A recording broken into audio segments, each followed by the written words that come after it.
How's it going? Got a Grendel P30 here. Got it reassembled finally. I acquired this pistol today, 22 Magnum. It's actually pretty nice and lightweight, but when I got it, it was in several pieces. So doing what most people do, got on the internet, tried to find all kinds of stuff on it. Nothing. The only thing I could find was exploded diagrams. Forums didn't have anything helpful aside from links to the exploded diagrams. So it took me about an hour and a half of screwing around with it. Finally got it put back together, got it functioning properly. So got to thinking about it, and I'm going to tear this one back apart and then reassemble it. So there's a video out there for everybody else who has one that needs help with it. So like I said, it seems to be a lightweight pistol. Actually pretty nice. But get your magazine out, get your barrel nut, which actually takes a lot of screwing to get it out of here. But your barrel nut, recoil spring, pull the forearm off, tip it up, and you've got a bushing that comes out of it. So get that out of the way. What you're going to do now, slide the slide all the way back, tip it up, and then slide it down off the weapon. Okay, from there you can see inside, you got your hammer, trigger assembly, magazine stop. Actually, it doesn't have a slide lock, slide release, anything like that on it. Feed ramp, but the only thing that we're really going to get in depth with today is actual safety mechanism and all of the internals for that. Everything else is pretty basic.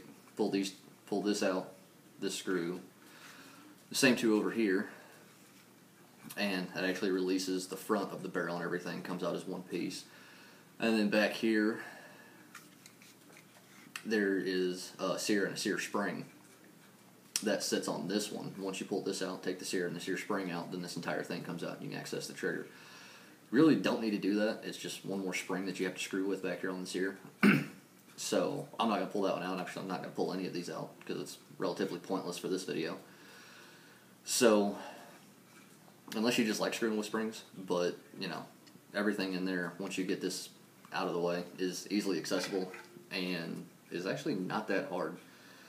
But basically, for the dual safety selector, just back one side of it out. Not too hard. These shouldn't be in there very tight at all. But pull one out, flip it over, and pull the other one out. Okay, from there, it gets easy and it gets very tricky. From there, you can pull either side of your safety selector off. However, if you'll notice, I don't know if you can see it that well or not, but they're kind of hexagonally shaped. The reason for that is the cam on the inside is actually shaped as a hexagon as well, so everything seats up on it, and that's what actually makes it rotate when you flip the safety. So from there, what you're going to do, and it's going to freak you out the first time you do it, but go ahead and ease off your hammer, disengage your safety first, ease off the hammer, and let it literally fall all the way down into the inside of the magazine well, if you can see down in there. But once you've got that done, kind of wiggle it around a little bit, and be careful because a lot of this is spring loaded. There's the cam I was talking about. You can see that it's hexagonally shaped, but it holds everything in place, and then just kind of let everything fall out of the magazine well, honestly. You've got your hammer right here, your hammer spring. You've got your safety cam, which you'll see is shaped a specific way, as is the firing pin block cam. It's actually kind of cool. But once you get all that out, you can see down inside. You can see your sear spring. The sear actually sits back on this side. I don't know if you can really see it moving around in there too well or not, but trigger connecting rod sits on side the sear.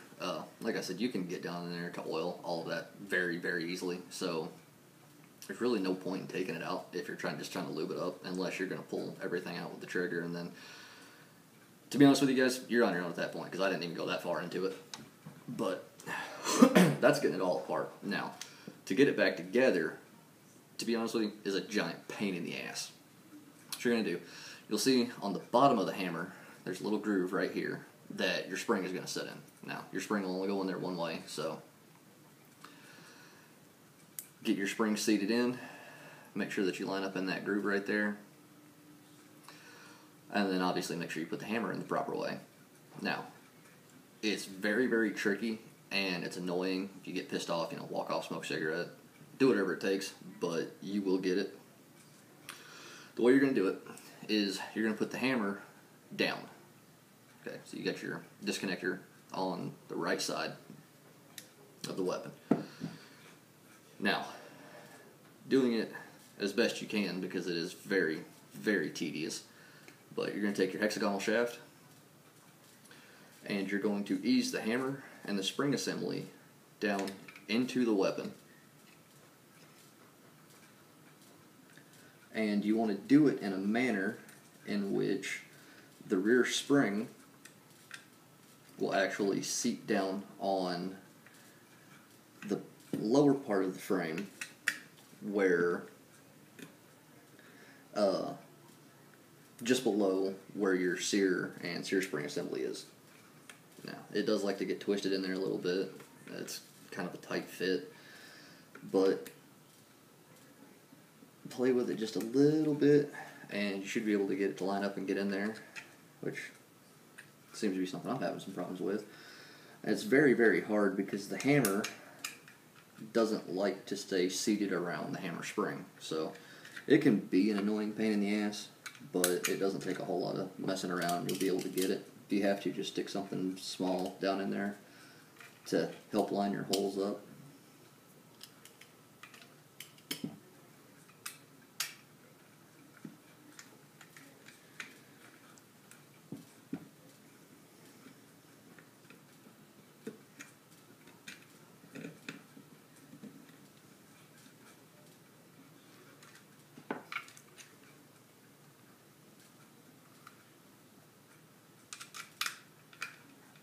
There we go. Okay, and from there, you go ahead and push it all the way through, because it will sit flush on both sides. So, actually it kind of protrudes a little bit. But if you can see down in there, that's about how you want it. You want your spring, your hammer spring, to be sitting just below your sear back here. Your hammer is actually going to be down and inside the mag well, like I said earlier. Leave it like that, because right now you're not going to need it. Okay, now the easiest thing to do, because you have to work your safety sear and your firing pin block, I'm sorry, not safety sear, you have to work your safety cam and your firing pin block cam in one at a time from each side. So, easiest way to do that is take either side of your safety selector and get it seated on the shaft in the center. Okay, now once you've got it like that, then you can tell, here you're safe, here you're fire. So you know about where it needs to be. At that point, these are hexagonally shaped. They can go on any which way of 6 ways. However, if you're paying attention to what you're doing, you'll see that they only go in one way. So, starting with the safety cam first, and if you want to, just to kind of help speed things along a little bit and stop it from falling apart in your hands, you can go ahead and run the respective screws back in one at a time. It does make things a little bit easier, but you're going to want to ease it out just a little bit, and it will twist on you, but ease it out to about right there to where you're sitting just inside the spring assembly and everything. And you're going to take this, you can see it's got a flat side and a hook side. The flat side of this is going to sit against the trigger spring. So, takes a little bit of screwing around to getting everything lined up just right. But once you get it in, you'll see where it sits on top of the trigger connecting rod. You can look in from the other side and you can pretty much see which way everything needs to go to get it all lined up. And don't be afraid to use both hands, because in most cases with this weapon you're going to have to. Now, once you get that in, make sure your safety selector is still where it needs to be. It's gonna be hard to show because it's all black in here, but what you can see is that cam is now sitting right here on the trigger connector. You flip it to safe, and that cam will rotate forward, allowing the trigger connector to rise up, make contact with the sear, and will actually function that way. So that's done. Now, putting it back on safe. Go ahead and put this side of the safety selector on because, again, they only go one way to function properly, but in order to get it right, you kind of want your stuff to be lined up and make sure that you've got it in the correct position. So we'll go ahead and put this safety selector back on. Come over here to the other side and pull this one off since we'll be working with this side.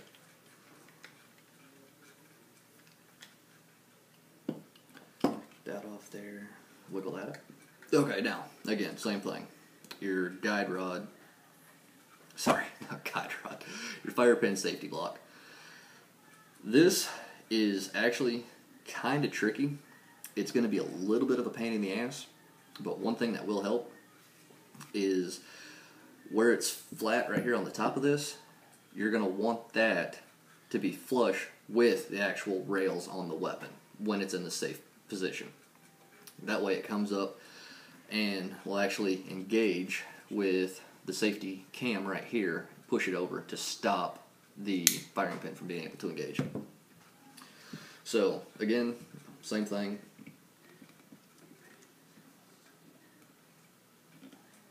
You kind of have to wiggle it back out. It's a hell of a lot more hard the second time around because you've got the cam in there and seated in place. But you're going to take that. Again, same thing. Like I said, flush on the top, but with this one, you want the smooth flat side to be facing outside the weapon. You want the rounded side to be facing against the spring. So, get down in here and push that out of the way just a hair. And that should about cover it right there. And again, same thing. Just ease it down in there. And it will be a little bit of a problem because it'll want to snag on this, the slides itself. But same thing. Get it in there. Look in on it from the other side. And once you get everything just about lined up,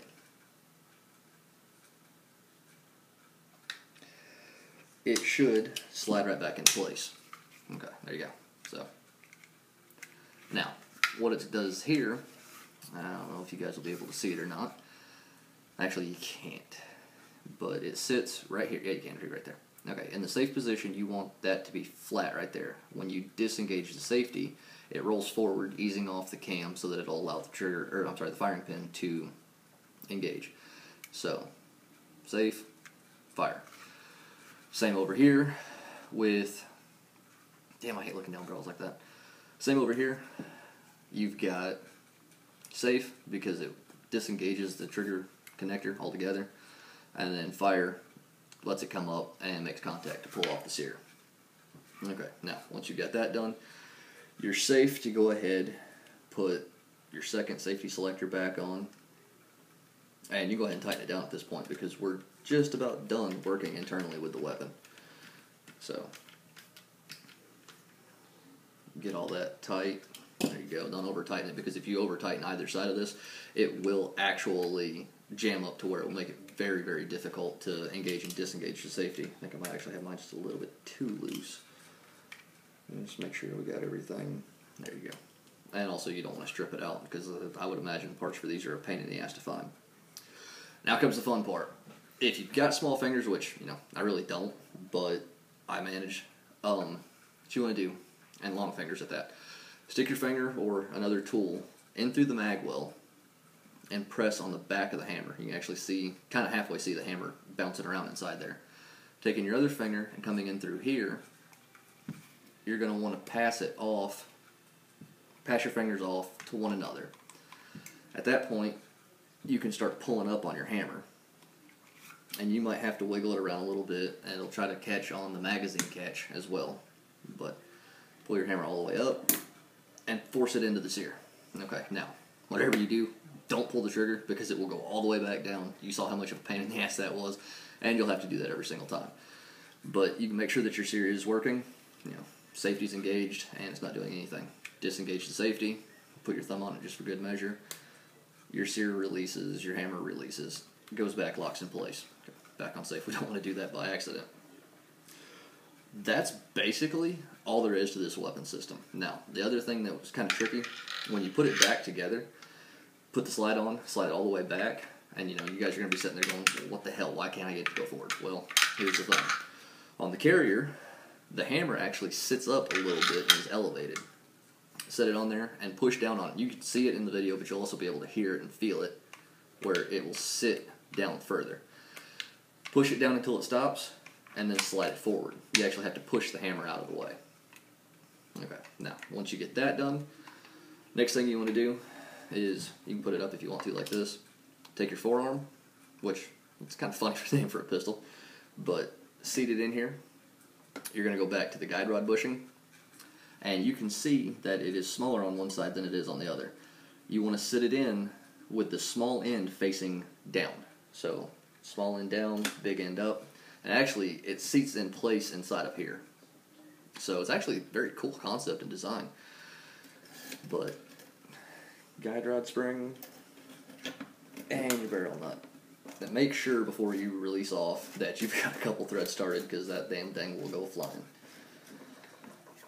But get it on, get it tightened down. There you go. Pull it back. Now here's another thing that's kind of tricky. You'll think that you've done something wrong. You can see that the safety is engaged and that you can still pull the trigger. Now, if you notice, the firing pin is not engaging, the sear's not disengaging, the hammer's not flying around. It's kind of weird, but you know, it doesn't really hurt anything. Just know that you didn't put it together wrong if it does that, because as soon as you put it on fire and pull the trigger, so it will work. The trigger will still pull with it on safe, it just won't engage anything. So there's your functionality check. Be on that. Be safe, be smart, have fun. Hope the video helps, guys.